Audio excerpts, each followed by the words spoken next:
So if you're wanting to revamp an existing website or build out a new website and you don't have the domain name for it yet, then you could use something called a temporary domain. Now, usually if we're revamping an existing site, we would ideally use a staging platform, which basically takes a copy of your existing site, puts it onto a development server, and then you can tweak it and do everything and then just push it live when it's available. But if you're on a startup plan with Siteground, that is not a feature that's available, but a temporary domain is. And so the way that you would do this is you would come over to websites and you would click on new site. And once you're in here, you can either register a new domain with Siteground, or you can choose an existing domain, even if it's not pointing to Siteground yet, you can still use this. Or you can select a temporary domain. And this is what we're going to do. So we're going to go ahead and click on this. And you can then go ahead and install WordPress or whatever application you're wanting to work with.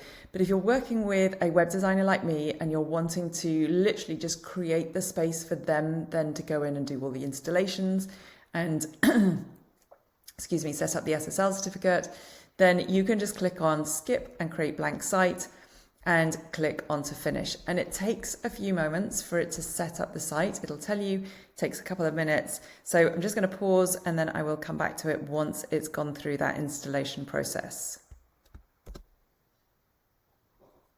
Okay, so now that this is all done, you can go ahead and you can view your site, you can go to the site tools for this domain name.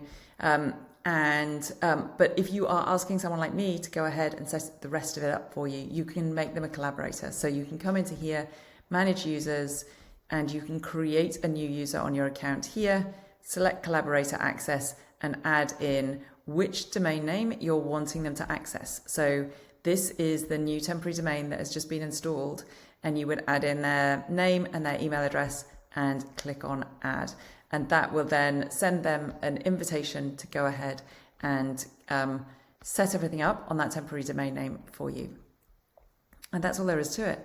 So I hope that's useful. That basically just walks you through the process to get your temporary domain set up and enable someone else to manage it for you.